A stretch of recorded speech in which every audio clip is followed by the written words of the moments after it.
Buenos días, buenas tardes y buenas noches. Bienvenidos al podcast Economista del Medio, una intervención libre en la economía argentina. Bien, lo dije bien porque siempre le pifio, no sé por qué.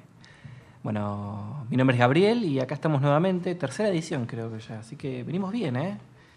Quiero agradecer a todas las personas que nos estuvieron escuchando y haciendo los comentarios, porque bueno, ustedes son parte de esto también y yo lo hago para ustedes. O sea, a mí me puede entretener un montón, pero la idea siempre es esta. Hoy vamos a hablar de un tema interesante y que se va a venir la discusión dentro de muy poco.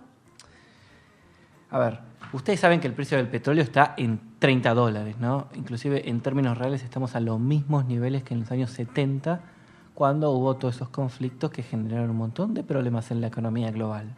¿Qué significa este petróleo de $30? Que hay un montón de economías que dependen fiscalmente de los recursos del petróleo y que hoy están sufriendo estragos masivos en sus cuentas. En particular, podemos citar el caso de Rusia, Venezuela como lo que tenemos más cerca, pero también Arabia Saudita. Sí, Arabia Saudita, el principal miembro de la OPEP, hoy está sufriendo fuerte con los valores bajos del petróleo. En algún momento uno podía especular que justamente este valor bajo del petróleo era porque Arabia Saudita no quería que Estados Unidos desarrolle toda su energía interna, sus extracciones y demás, pero hoy el precio del barril tan bajo ya me parece que no les es rentable. De hecho, estuve chusmeando una nota de The Economist que se llama Venta del Siglo, donde me presentan un cuadro muy bonito que tiene lo que se llama el break-even oil price. Básicamente el precio al cual se empieza a ganar dinero para las distintas empresas estatales. Como podrán observar, después voy a poner el link, Venezuela y Rusia necesitan aproximadamente un barril a $50 o $60 más o menos, mientras que Arabia Saudita es rentable entre 15 y 20. Estamos en 30 y la tendencia es a la baja. Muchos informes apuntan que inclusive el petróleo puede llegar a $10. Entonces, como se pueden imaginar, si una economía, en particular su sector público, depende fuerte de los ingresos del petróleo, hay muchos incentivos. ¿Para qué? Para privatizar la empresa Saudi Aramco, que es la empresa petrolera más grande del mundo. Les voy a dar un numerito. Bloomberg, en su último podcast, que es muy interesante, luego también voy a poner el link para que lo puedan escuchar, dijo que básicamente la empresa puede llegar a estar valuada en $13 trillones. Sí, ni billones ni millones. Trillones. Para que se den una idea de la magnitud de esto, de la economía norteamericana, en el 2014-2015 su PBI fue de 17 trillones. Estaríamos hablando básicamente de la empresa más grande del mundo. Y está en venta. Imagínense, Wall Street se está regocijando con esto, porque la cantidad de plata que va a haber si se hace un IPO, es decir, si se abre a bolsa y se le ofrece a privados, es terrible, las comisiones que van a levantar. Ahora, la realidad es que uno dirá, bueno, las experiencias de las privatizaciones siempre fueron muy negativas en el sentido cuando vos vas a vender la empresa, porque generalmente como los activos están en mal uso, valen mucho menos. No. Una de las cosas positivas que también se puede saber desprender de los artículos y los podcasts que estuve escuchando es que como la empresa funciona casi al nivel del sector privado, no tendría casi problemas con la evaluación. Estaríamos hablando en serio de $13 trillones. Un número impresionante, ¿no? 13 trillones, la verdad que a mí también me deja anonadado. Pero lo que está de fondo no solamente es la cuestión del precio, sino también hay algo muy importante, que es que si funciona bien esta privatización, podríamos estar hablando nuevamente de una segunda ola de privatizaciones a nivel global. Porque hace falta recordar un poquito la historia. Las primeras privatizaciones empezaron a partir de los 60 y los 70 en países como Chile, pero se hicieron masivas cuando Gran Bretaña empezó a vender parte de sus industrias del sector público nacional. Ahí, como vieron que el éxito de las políticas llevadas adelante por el gobierno de Margaret Thatcher se extendía al resto de la economía, porque básicamente una privatización, ¿por qué es defendida a nivel teórico? Por dos cuestiones.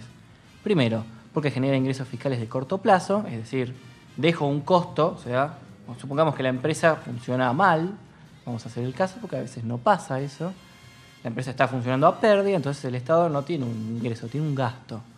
Bueno, cortamos ese gasto y encima recibo dinero en el corto plazo en dólares constantes. O sea, viene el dinerito, viene a las arcas fiscales, pero cuidado, muchachos, es una entrada de una sola vez. Ese es un grave error, basar tu política fiscal en los ingresos de las privatizaciones. ¿Por qué? Porque son un ingreso que viene de arriba y viene una sola vez, más vale que lo ahorremos. Ahora, el segundo gran beneficio que tienen las privatizaciones es que dotan de eficiencia a las empresas privadas que justamente han sido tan atacadas por ser ineficientes, malgastar recursos, etcétera, etcétera, etcétera. Ahora bien, en este marco, la Argentina tiene un déficit del 8,4%, según pudimos chusmear en el último informe de la consultora Lesma, que se encuentra público en internet y que también vamos a linkear. En este marco, si bien ayer hablamos de que Prat Gay anunció un déficit aproximado del 5% del PBI para el año que viene, no les quepa la menor duda que la mayor probabilidad es que si el ajuste fuerte se viene en 2017, y que no, esperemos que no sea sobre salarios y jubilaciones, decida ser sobre el activo o el capital del sector público nacional, es decir, alguna de las empresas como puede llegar a ser YPF, aerolíneas, etcétera. Ahora bien, los gerentes que acaban de entrar como directivos de las empresas tienen una tarea muy importante, que es reorganizar a la misma y dotarla de valor. Probablemente una visión muy negativa sobre la coyuntura económica argentina y sobre el valor del capital estaría diciendo, la están arreglando para venderla. Sin embargo, acá viene una de las cosas más interesantes. No siempre la solución es la privatización. Yo quiero dar el ejemplo que lo estudié en la carrera y la verdad que a mí siempre me llamó la atención y yo siempre lo cito como una alternativa viable. Nueva Zelanda, un país que ha sido pionero en las metas de inflación, que ya lo vimos en el primer podcast, y en demás reformas fiscales, como por ejemplo las metas de gasto, que son las que justo aplicó y anunció Alfonso Prat Gay ayer en la conferencia de prensa, también hizo algo muy interesante. Dijo, ¿por qué yo no puedo tener empresas públicas que funcionen como un privado, generen rentabilidad y a su vez la gente las considere como valuables? Porque justamente uno de los principales problemas es la opinión pública sobre las empresas. En este marco se ha reestructurado gerencias y se ha dotado al personal de capacitaciones para mejorar la productividad. Y en ese sentido, Nueva Zelanda es un caso exitoso a estudiar para no privatizar las empresas. A ver, en América Latina también hay que reconocer algo, y en particular en la Argentina hay algo que los políticos no tienen que dejar de ver. Yo tengo acá una encuesta de Ipsos que se hizo en mayo antes de las elecciones y que marcaba que un altísimo porcentaje de la población quiere empresas públicas. Ya sea porque es un resabio del kirchnerismo o porque es la forma de pensar de la gente. De hecho, hay un detalle muy curioso. El 57% de las personas piensa que en el sector de producción de alimentos de consumo masivo como galletitas y mermeladas debería haber empresas públicas. Ahora bien, en petroleras como Shell o eso, que es el caso justamente que estamos analizando, y si estas encuestas se hiciesen en Arabia Saudita, no sé cómo daría, el 68% de las personas quieren una empresa nacional, estatal.